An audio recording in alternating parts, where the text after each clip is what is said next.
Daniel, just kind of how physically do you feel? Because you got pretty well banged up the other day. It looked like a couple of shots in the back and everything, and just feel you got your game back, after the tough one the game before. I'm feeling pretty good physically. I got a lot of treatment yesterday. Just a couple of bumps and bruises. Nothing that's not going to hold me back. Yeah, I got my game back, like you said, but, I could have did more to help us get that win, but, it is what it is.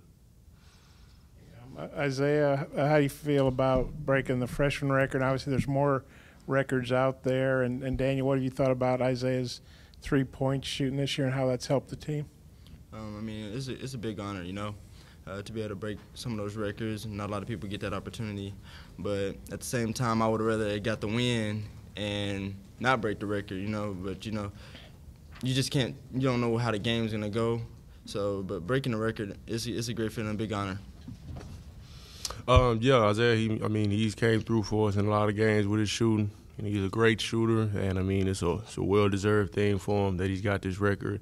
But, sometimes that could have, helped us win, and sometimes. But I'm just happy for him because, he's a hard worker. He gets in the gym, works on his shot every day, and it shows in the game. What have you seen of Reggie Perry, and what do you think of his game at Mississippi State? I've seen Reggie Perry play. I hadn't seen him play lately at Mississippi State. I hadn't really, been paying attention to it. But, I heard he's doing some pretty good things. We just got to be ready for him when he comes to Bud Walton.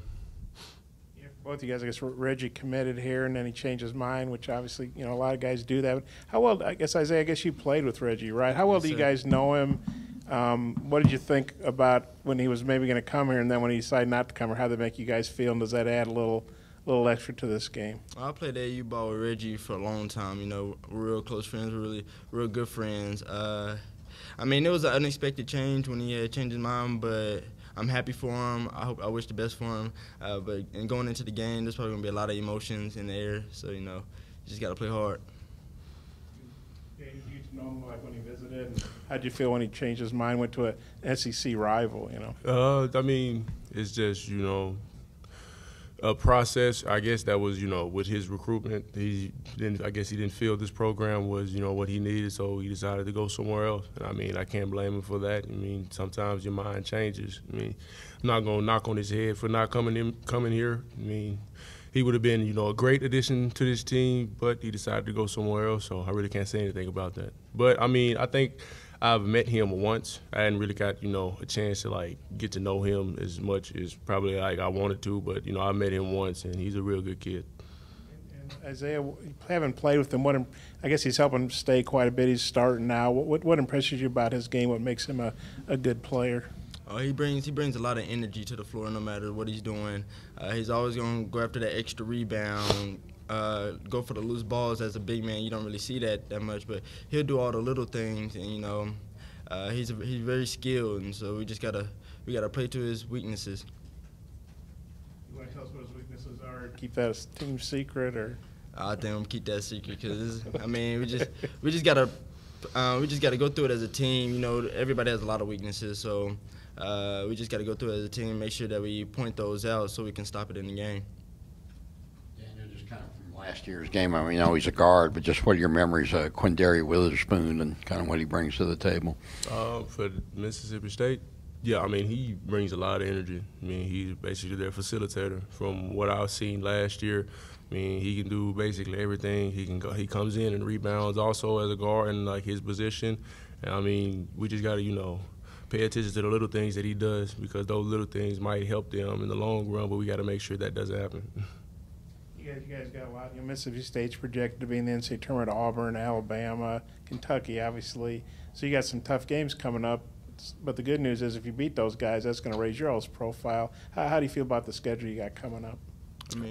I feel good about it because once before we went on a run, we can go on another run, and then beating those big teams like that, it will get our name up there, and so hopefully we'll be at the end of the season had the opportunity to make it to the tournament. It puts us to where we have to have the mindset that we need to start coming out and playing like men. We just can't come out and, have those bad starts that we've had in those games that we lost. We just have to come out and we have to play basketball every one of those games. We can't come out playing soft. We can't come out playing slow. We got to play the fastest 40, and we got to be ready for any and every matchup for each one of those teams, because they're all going to be tough teams down this last stretch that we have, and we want to make noise out of it. We want to make noise, with this program, so we're going to have to come out and play basketball. Question for both Isaiah and Dan, but when you look at the tape and these last-minute possessions where a shot made would have won the game, is there something that all of those have in common when it comes to maybe what didn't happen at the end of the game? Was it execution? Was it just what the defense was showing you when you guys look back at the tape? I think you hit it right on with the execution part. I feel like we can execute a lot better than what we do, but it's just a learning process. So we go back and look at the film, see what we could have did better. But yeah, execution is definitely one of the big key aspects. Basically I'm gonna piggyback off what he said. Our execution could be way better. I mean, coming down the stretch, we got to execute to the most crisp point, because the only time that we've lost games is, like you said, we don't come down and we don't execute, the thing at the right time. Some people don't do the right things when we're executing, and some people do the right things. But we all have to be together when it comes to executing, so we can pull out the play. How frustrating is that, knowing that that's kind of what it is, that would have been the difference to wins and losses, and then how does that feel to you as you guys get this final stretch again? I would say it's real. It's real frustrating, but coming out of those games, it teaches us lessons. I mean, we've been taught a lot of lessons this year. I've told y'all that, but these coming down and not being able to execute, the certain plays to get us to win, or at least get us to at least overtime. I mean, it teaches us that we have to come down, we have to be crisp, we can't make mistakes on any part of the offense that we run. So we just have to come down and we have to play with level heads. We can't, get in a rush, because if we get in a rush, we'll always just give the ball back to the opposing team. Mike Ashton said the other day that first half against South Carolina was probably the best defense you guys have played all year. Then the second half wasn't so good. In the first half against Missouri, I think both teams scored 46 in those halves.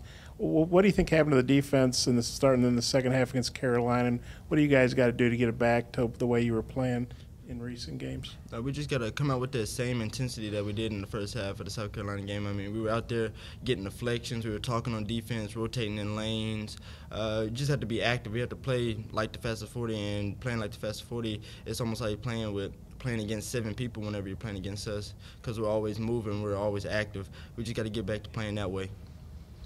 Yeah, I want to just piggyback off what he said. I mean, we just got to keep that same mindset that we had when we come out at the beginning of the game. Like the South Carolina mindset we had coming out, I mean, we just made them turn the ball over. We keep that same mindset. We, win the South Carolina game and we win the Mizzou game. It's just that coming out from halftime for South Carolina, I feel like we settled. And, we couldn't come down. We couldn't get stops. We gambled a lot on certain possessions, and they scored off of that. And we just got to, keep that in mind, that we can't do that down the stretch, because, some teams will burn us doing that. Say settle. Do you mean settle for jump shots, or how do you mean settle? No, settle on our defensive point of view, basically. We were up, I would say, 12 against South Carolina. We came out, and they came all the way back. We settled on defense. I guess we were just satisfied with that lead, and, we just couldn't find a way to, put them away. Kind of lost aggressiveness, you mean? Yeah. And speaking of defense, Mississippi State's leading the league in three-point shooting. And South Carolina's been shooting pretty well. Mizzou shot pretty well. What do you guys got to do to combat their three-point shooting? We gotta run them off the line. You can't let shooters get comfortable, because that's what they like. I mean, you give them enough space, they're gonna knock down the shots. So I think we just gotta be aggressive, play the passing lanes, and push them off the line, and make sure we get the long rebounds that come off. Yeah, I mean, we basically touched base on everything on that one. Last question for you guys. Have any Valentine's Day plans? Shoot. We're on practice right now. That's what we got practice. We got Valentine's Day practice. So I say for the first half of my Valentine's, we're gonna be doing defensive slides and stuff. But probably the rest of the day, I might have a surprise waiting on me. You never know. You never know.